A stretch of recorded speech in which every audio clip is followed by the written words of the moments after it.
Hi guys, you are watching my channel Ehsan pets. अस्सलाम वालेकुम। मैं हूं एहसन जफर, कराची, पाकिस्तान से।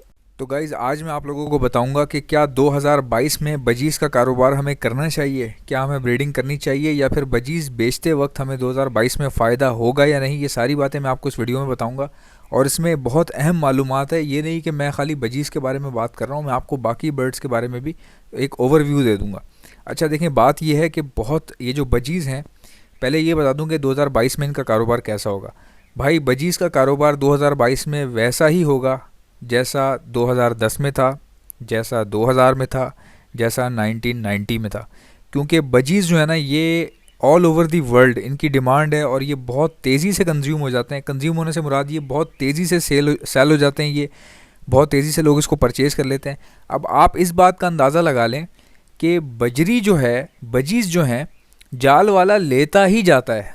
चाहे कोई सी भी सदी चल रही हो, कोई सा भी सन चल रहा हो, पट्ठों का रेट भी तय है। जाल वाला पट्ठे भी ले लेता है और बड़े भी ले लेता है। ठीक है, तो अब आप इस बात से इस बर्ड की वैल्यू का अंदाज़ा लगा लें। मैं कॉमन बजरी की बात कर रहा हूँ। अभी आप जो स्क्रीन पर देख रहे हैं, ये तो होमोग्रोमो बजीज़ हैं, जिसको होगोरोमो कहा जाता है शॉर्ट फॉर्म में। तो ये तो होगोरोमो बजीज़ हैं, ये तो थोड़े से एक्सपेंसिव हैं उससे, लेकिन इसका कारोबार का अंदाज़ा आप यहाँ से लगा दें। मैं कॉमन बजरी की बात कर रहा हूँ कि जाल वाला सर्दी हो, गर्मी हो, सुबह हो, शाम हो, आराम से लेते हैं और ये भरते जाते हैं।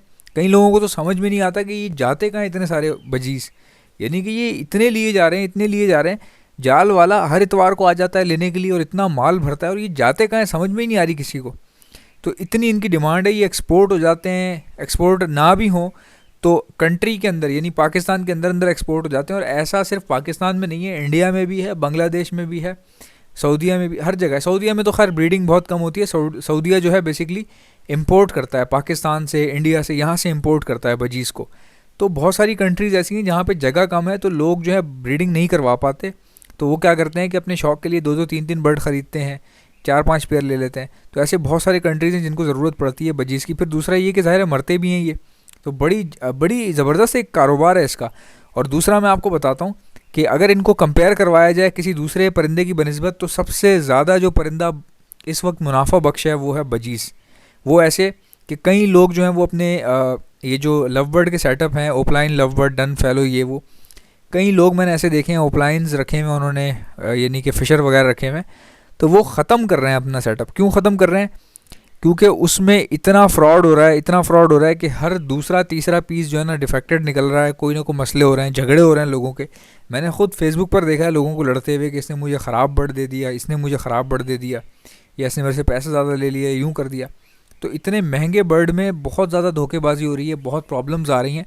तो कई लोग ऐसे में क्या कर रहे हैं, लौट रहे हैं बजीज़ की तरफ। वो लोग जिन्होंने बजी निकाल दिए थे, रखना छोड़ दिए थे, जो लालच में आ गए थे। और फ़िशर का कारोबार बहुत अच्छा है, मैं ये नहीं कह रहा बहुत बुरा है। मैं तो ख़ुद करना चाहता हूँ, मुझे तो अभी मेरे पास इतनी इस्तात नहीं है, यानी कि मेरी अभी इतनी ज़्यादा, यानी कि मेरे पास फाइनेंशियल सपोर्ट नहीं है कि मैं इतने बड़े बड़े हाथ मारूँ। मारने को, कहने को मार तो सकता हूँ, लेकिन उसके लिए बैकअप होना चाहिए ना। आपके पास इतना हो कि आप प्रॉब्लम में ना आए आप, ठीक है। तो सारे पैसे आप कभी भी दाव पे ना लगाएं अपने। तो ये मैं कहता हूँ। अब ये ऑफलाइन का जो कारोबार है बहुत ज़बरदस्त है, लेकिन उन लोगों के लिए जो अफोर्ड कर सकते हैं, जिनके पास जगह है, जिनके पास प्रॉपर सेटअप है, जिनके पास बैक एंड पे इतना पैसा मौजूद है कि भाई वो अगर उनका लगाया हुआ पैसा भी डूब जाए तब भी उनको परवाह नहीं है, तो ऐसे लोगों का बहुत अच्छा चल रहा है। क्योंकि जो लोग, जिन लोगों के पास सपोर्ट होती है ना, वो निडर होकर काम करते हैं।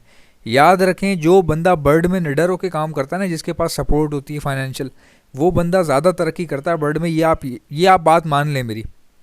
जितने भी लोग बड़े बड़े ब्रीडर हैं जो फ़िशर वगैरह से ब्रीड करवा रहे हैं, वो सारे वही हैं जिनके पास, या तो जिन्होंने बहुत पहले शुरू किया था, या फॉस्टरिंग कर रहे होंगे, इस तरह के लोग हैं। नए बंदे का तो बहुत काम ख़राब हो जाता है। नए बंदे को तो बहुत, आजकल फेसबुक पे एक के बाद एक दूसरा चूना मैं देख रहा हूँ। हर बंदा पोस्ट लगा रहा है, इसने मुझे धोखा दे दिया, फ़लाने ने मुझे गलत पीस दे दिया, इसका जो पीस है वो बैठ नहीं रहा, उसकी फ्लाई नहीं है, वो क्रॉस ही नहीं कर पा रहा, वो जो है ना डंडी पे क्रॉस कर रहा है, वो ट्रे के ऊपर क्रॉस कर रहा है। अजीब व गरीब मसले निकल रहे हैं। और लोग जो है ना, फिर जाहिर है जब किसी का 30,000 का पेयर ख़राब निकला है, मिसाल दे रहा हूँ आपको, 30,000 का, 1 लाख का, 2 लाख का, भाई मैंने तो 2-2.5 लाख रुपए वाले पेयर जो हैं लोगों के डिफेक्टेड निकलते हुए देखे हैं, यानी कि फ़्रॉड होता हुआ देखा है मैंने। तो जब फ्रॉड हो जाए ना, वो लोग फिर दिल बर्दाश्त हो जाते हैं और फिर वापस बजीज़ की तरफ आ रहे हैं ऐसे लोग। और इनमें बहुत भारी तादाद है उन लोगों की जो लोग ऑफलाइन से ट्रांसफ़र वापस बजीज़ की तरफ आ रहे हैं, बहुत बड़ी तादाद है। अब कई लोग ऐसे हैं जो ऑफलाइन से सेटिस्फाइड हैं क्योंकि उनके पास ब्रीड आ रही है, उनको किसी ने बेवकूफ़ नहीं बनाया। तो जिन लोगों को बेवकूफ़ बनाया गया, जिनको धोखा दिया गया, गलत चीज़ दे दी किसी ने, वो बेचारे जो है वापस आ रहे हैं बजीज़ की तरफ।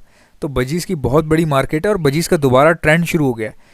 ट्रेंड से मुराद ये कि जो मैंने वीडियोस लगाई हैं ना बजीज़ की, ऐसी ज़बरदस्त वीडियोस मैं जो है ना परचेज़ करके लाता हूँ, यानी कि इतनी ज़बरदस्त तरीके से इसको गैदर करना, फिर एक एडिटर को समझाना कि इसको ऐसे एडिट करो, ऐसे करो, कटिंग करो वीडियोस की, वीडियोस को कट आउट किया जाता है ये पूरी वीडियोस बनाने के लिए। तो एक वीडियो को कट कर करके, ताकि एक वीडियो का ज़्यादा पार्ट ना चले, देखने वाला बंदा बोर हो जाता है। अब जैसे सामने जो आप वीडियो देख रहे हैं, ये मैंने बहुत लंबी वीडियो जो है मंगवाई थी, लेकिन अगर यही चलती रहेगी एज इट इज़ तो फिर आप बोर हो जाएंगे। तो सारी वीडियोस को कट किया जाता है आपस में, फिर कंबाइन होते हैं, फिर वॉइस ओवर होता है, फिर उस वीडियो को चेक किया जाता है, सुना जाता है उस वीडियो को 4-4 बार, ठीक है। फिर जाके मैं अपलोड करता हूँ। तो क्या हो रहा है कि लोगों में देखने के बाद ना रुझान बढ़ रहा है, यानी कि बहुत सारे लोग क्या कर रहे हैं, बजीज़ को भी अब समझ रहे हैं कि इनकी वैल्यू है, जबकि उनको लोगों को ये नहीं पता कि हर बर्ड की वैल्यू है भाई। जो बर्ड आप देखना शुरू कर दोगे आपका सर चकरा जाएगा और आपका दिल करेगा ये भी हम ले लें। तो सीधी सी बात है, बर्ड वर्ड कुछ नहीं होता, जो चीज़ आप मांगते हैं ना उसकी वैल्यू बन जाती है। आप अभी फिंचेस मांगना शुरू कर दें, उसकी वैल्यू बढ़ जाएगी। भाई आप डिमांड तो करेंगे ना, जब आप डिमांड करेंगे, कोई भी बर्ड आप मांगेंगे तो मार्केट में वो महंगा हो जाएगा ना। अभी आपको बजीज़ चाहिए, बजीज़ महंगा कर देता हूँ मैं। अगर आपको फिंचेस चाहिए, अभी फिंचेस महंगी कर देता हूँ मैं। तो बेसिकली परिंदे की कोई कीमत नहीं होती, कीमत होती है इंसान की, कि उसको अभी इस वक्त किस चीज़ की ज़रूरत है। मार्केट वाले फ़ायदा उठाते हैं। अगर आपको फिंचे चाहिए, आप ऑर्डर दो, हम फिंचे उठाएंगे। मैं मिसाल दे रहा हूँ आपको। तो ये होता है मार्केट में, ये होता है कि जिसको जो चीज़ चाहिए होती है ना उस वक्त वो महंगी हो जाती है वो। अब जैसे अब बजीज़ की तरफ लोग दोबारा दौड़े चले आ रहे हैं। मैंने देखा था कि बहुत लोगों ने बजीज़ ख़त्म कर दिए, कोई कहीं जा रहा है, कोई ऑफलाइन लेने जा रहा है, कोई बोल रहा है बस डन फैलो लेने, ख़त्म बजीज़, बस ख़त्म, यहीं तक था सफ़र हमारा। तो वो गए, जितनी तेज़ी से वो गए थे उतनी तेज़ी से उनको चूना भी लगा और उससे डबल तेज़ी से वो वापस आए। यार एक्सक्यूज़ मी, एक्चुअली मैं सोच रहा हूँ कि होमोग्रोमो दोबारा रख लूँ। तो रख लो भाई। तो ये कहने का मकसद ये है कि कोई भी नया बर्ड जब आप लेते हैं ना उसके बारे में एटलीस्ट प्रॉपर आपको कोई नो हाउ तो हो। ऐसे थोड़ी होता है आप आंखों पर पट्टी बांध के निकल गए, आप पुराना सेटअप आपने बोला इसको बंद कर दो, अब हम नया खोलेंगे। जैसे बैठे बैठे लोगों को ख्याल आता ना, अब हम लोहे का बिज़नेस करेंगे। अब पता है नहीं लोहा कहाँ से आता है, किस तरह बनता है, कि क्या रेट है उसका। तो कारोबार के लिए थोड़ा बहुत भी ज़रा सी मालूमात जो है ना होना बहुत ज़रूरी है भाई। बजीज़ बहुत ज़बरदस्त इकोनॉमिकल बर्ड है, मतलब तेज़ी से बिकता है, इसका कोई हिसाब ही नहीं है यार। दर्जनों हज़ारों पीस बिकते हैं इसके, यानी कि आप 50 जोड़े ले जाएं, जाल वाला थकेगा नहीं, वो एक एक करके गिनता भी रहेगा, पैसे भी देता रहेगा आपको, ठीक है। लेकिन अगर इसी के बजाय आपके पास अगर ऑफलाइन का एक पेयर है तो उसका फिर किस्मत है। अगर वो बहुत खूबसूरत है, अच्छी क्वालिटी है, बिल्कुल प्लेन, तो वो फ़ौरन बिक जाएगा। लेकिन अगर ज़रा सा भी 19-20 है ना वो, तो बेटा जाल वाले तो वो जाल में तो जाएगा ही नहीं। पहली बात तो ये, जाल वाले के तो रेट ही नहीं है उसके। फिर ज़रा सा भी 19-20 होने की वजह से आपको होल्ड करना पड़ेगा, रखना पड़ेगा। लोग भी लेते हुए नखरे करते हैं, नहीं नहीं नहीं इसका हुड अच्छा नहीं है, इसके हुड पे थोड़ा सा ना ब्लैकनेस है, नहीं नहीं हमें नहीं समझ में आ रहा, इसका हुड लाइट है थोड़ा सा। तो ये चक्कर चल रहे हैं ओपलाइन में। ओपलाइन में सिर्फ वही ओपलाइन बिक रहा है जो बहुत खूबसूरत है, यानी फ़िशर फैमिली में जो खूबसूरत हैं, जो फैलो खूबसूरत हैं, जो ओपलाइन खूबसूरत हैं, जो क्रीमिनो बिल्कुल जैसे स्त्री की हुई है ना जिनके ऊपर, वो बिक रहे हैं अच्छी कीमत पे। अगर ज़रा सा भी 19-20 बर्ड है, अब जाहिर है जब आप पट्टे होल्ड करेंगे भाई, वो लड़ते भी तो है ना आपस में, एक दूसरे को मारते भी हैं। कई बार ऐसा होता है चोंच मारी, उसकी उंगली गायब हो गई भाई, पट्टे बैठे में एक साथ। मैंने खुद देखा, किसी के घर पे मैं गया हुआ था, बहुत सारे पट्टे उसने एक जगह पे रखे हुए थे इसके ओपलाइन लव ओपलाइन फिशर के। तो ओपलाइन फिशर के पट्टे थे छोटे छोटे, वो बैठे हुए। तो एक ने क्या किया, दूसरे को चोंच मारी, उसकी उंगली काट ली और उंगली नीचे गिर गई उसकी। तब भी जितने भी आप देखते हैं ना मार्केट में ओपलाइन लवबर्ड, इनकी एक एक उंगलियां गायब होती हैं। वो उंगलियां कौन खाता है, कहाँ जाती हैं वो भाई यही होता है कि जब आप माल रखते हैं ना, पट्टे जब आप जमा करते हैं कि मैं इनको बेचूंगा, उन पट्टों की उंगलियाँ गायब होना शुरू हो जाती हैं। वो आपस, क्योंकि फ़िशर की जो चोंच है ना इतनी शार्प होती है कि ये भाई बर्दाश्त नहीं करते, ये आपस में एक दूसरे को बर्दाश्त नहीं करते। मकसद कहने का ये है, आपस से मुराद ये है कि अगर आपने एक ऐसे पिंजरे में बहुत सारे पट्टे जमा किए हैं कि मैं इनको बेचूंगा, तो उसमें कम कर दें, वो अलग अलग रखें, कम कम रखें। जितने आप ज़्यादा रखेंगे ना उतनी उंगलियां आपकी गायब हो जाएंगी। तो ये मसले आ रहे हैं कि अगर ज़रा सी उंगली गायब हो जाए तो वो बर्ड जो 30,000 का बेचना था आपने, उंगली ना होने की वजह से उसकी तो बैंड बज गई, वो तो अब 10,000 का भी नहीं लेगा कोई। तो लोगों के भी नखरे हैं ना, हालांकि ब्रीड वो कर जाता है, लेकिन जाहिर है जो पैसे देगा वो कटी हुई उंगली के देगा। वो पागल थोड़ी है कोई कटी हुई उंगली का लेके जाएगा आपसे। जब एक बंदा 30,000 रुपये 40,000 रुपये निकाल के दे रहा है या 80,000 रुपये निकाल रहा है, तो वो मतलब कि वो कटी हुई उंगली क्यों चुनेगा लेने के लिए आपसे। वो ऐसा बर्ड लेगा ही नहीं। आप भी सोचें, अगर आप कोई बर्ड लेने जा रहे हैं, 1 लाख का पेयर लेने जा रहे हैं, और एक बंदा आपको बोले यार इसकी ज़रा सी उंगली कटी हुई और कोई मसला नहीं है, तो आप ज़ाहिर डरेंगे ना कि यार ये क्या बात हुई, मैं तो इतने पैसे खर्च कर रहा हूँ, ये इसकी उंगली कटी हुई दे रहे हो तुम, मैं नहीं ले रहा भाई।